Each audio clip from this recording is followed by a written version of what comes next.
This is going to be my first tutorial on our first photography assignment here, and we call this one Fill the Frame. It's the best one to get started with because it's a little bit easy when we're talking about composition here. Okay, and with the composition here, basically what we want to do for our photograph is choose a subject, an interesting subject, either a person, animal, living organism, or unique object, and cut out all the background. Just focus on your subject, because mainly that's what we want to do with photography.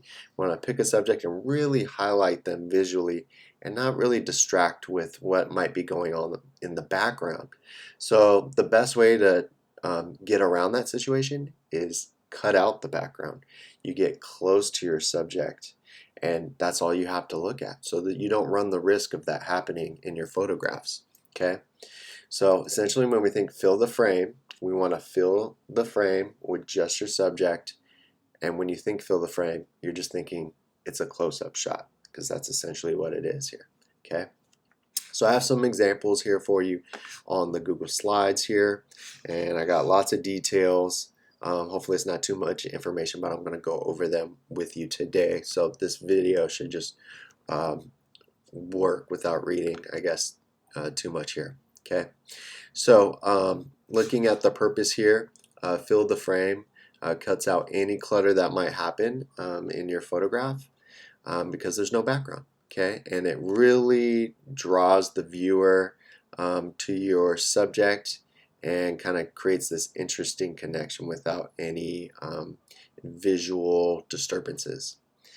Also allows for detail. So when you get a close-up shot, some subjects, it's like this flower here, the sunflower, you get to see all the interesting details that you wouldn't see maybe just even 2 feet away. And so you allow the viewer to see things that they don't think they might not have seen unless they got really close to the sunflower themselves.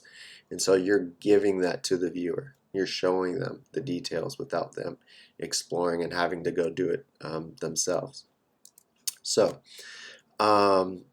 let's go over some of the other features here, and then we'll kind of look at the photographs here and see how they play out. So we're looking at fill the frame here up in the upper left hand corner. This is essentially a close-up shot. Okay.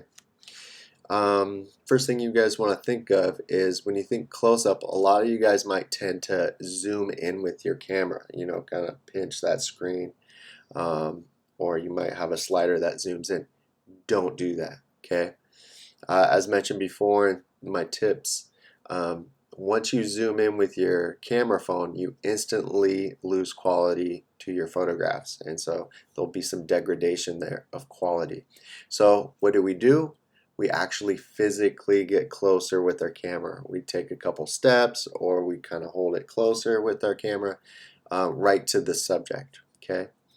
Now there's a couple things that might happen here with focus when that happens. Is if you get too close to your subject, your camera can't focus. It just can't see. It's like if you put your eye close to something, it'll blur out. Your lens might do the same thing.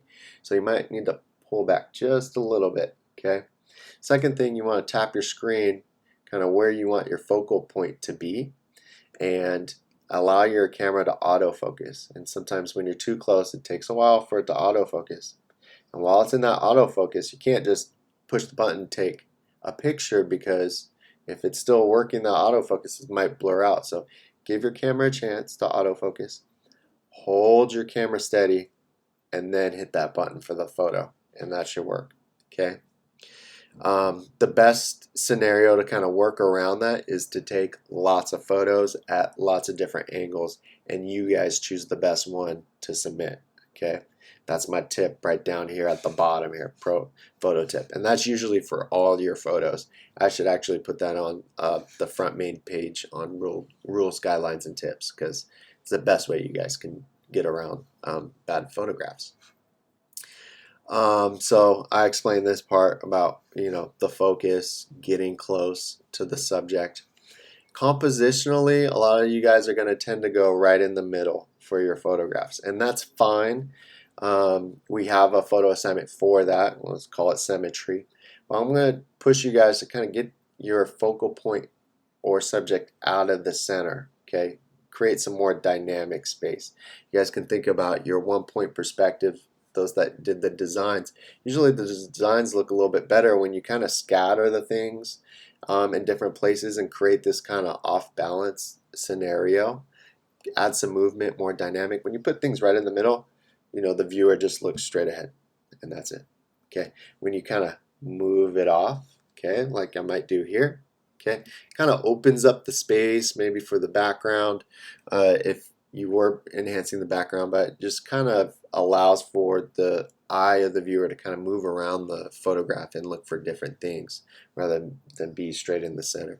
So if you look at this flower here, you can see even though it's looking at the center of the flower, it's off to the left hand side, and that really allows the viewer to kind of look at the center, the seeds and the pollen, and then also look at the petals of the flower as well. If this was straight in the center, the viewer's mostly going to kind of just look right towards the middle. Okay, so it allows the eye to move. Sorry if that was a lot, but a lot of people don't get that scenario.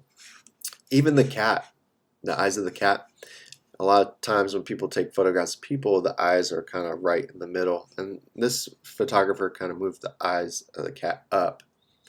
Now you can always, in your camera, if you kind of take a wider angle shot here and want to mess around with the composition, you guys can always use that crop feature, especially for this one, because you can cut out a lot of the background and kind of move things around if you want. Okay.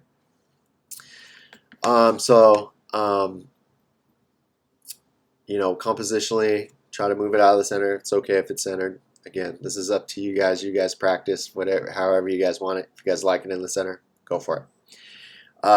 For the photographs though, make sure there's a focal point. Okay, there should be something to look at.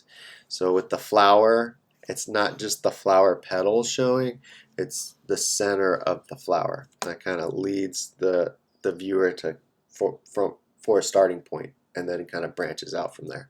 If we're talking about people or animals, usually the eyes are always the focal point of the animals, but you can imagine that some of you guys might, and I have this turned in a lot, is like if it's a cat, and sometimes, you know, animals are hard to work with, like dogs. If it's just the back of the head of the cat and we're just looking at the fur, yes, we're got an interesting subject. Yes, we're filling the frame, but what are we looking at? Are we just, you know, so sometimes, most of the time you do want a focal point, something to draw the viewer in. So kind of decide what that is, and if you're, you know, hitting that autofocus, click on that part just to make sure your camera is going to focus on that area, especially if you're moving it out of the center. Okay. And last one here, lighting. Follow lighting tips from the previous slides. You know, window light, especially if you guys are working indoors. You know, maybe you want to set something up close to the window if you got a table close to the window. Maybe like downstairs for me, my couch is kind of pushed up against the window. I might have my daughter come sit down on the couch, and I can take a nice portrait shot, kind of like this little boy here in this picture here. Maybe it's the kitchen, sitting at a kitchen table with a nice, you know, open screen door or something. Get some nice light that way. And also with lighting too, maybe you have different lighting fixtures or color lights. That could be really interesting for your photos as well. Okay, so that mostly wraps it up. A photo tip here, you know, take lots of photos. Even though we're filling the frame, a lot of you guys are going to go straight on too. I would also recommend like taking different angles, like looking up and, you know, kind of at an angle, or maybe looking down at an angle. Okay, I'm dancing here. Okay, that's actually another photography assignment too. These all mixed together. We'll call it interesting angles or point of view. And that also will create some dynamic, because if it's just straight on, again, that's kind of just like, you know, straight, solid, doesn't add movement. And if it's straight on right in the middle, that's it. It doesn't move.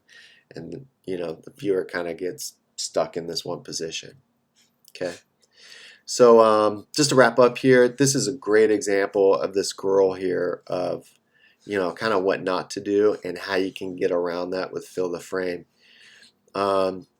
She's dressed up. She's got this pose sitting on the bench. She's feeling the photographer. He's taking the shot, but the car's in the background. Like, you can't work with that. Too distracting. Number one, probably not a cool car. Number two, it's like, why is it even there? So a best way to get around that is just for the photographer to get closer to the subject. And if you're using more of a digital, regular camera, not a camera phone, zoom in with a zoom in lens and cut all that out. Okay, and you get a nicer shot here. Yes, you got a little bit of background here, but we don't see anything. It's blurred out. You can't even see any details here. We're just focused on that person, and that's what we want there. Okay, so hopefully that makes sense to you. It's a great way to start out with photography.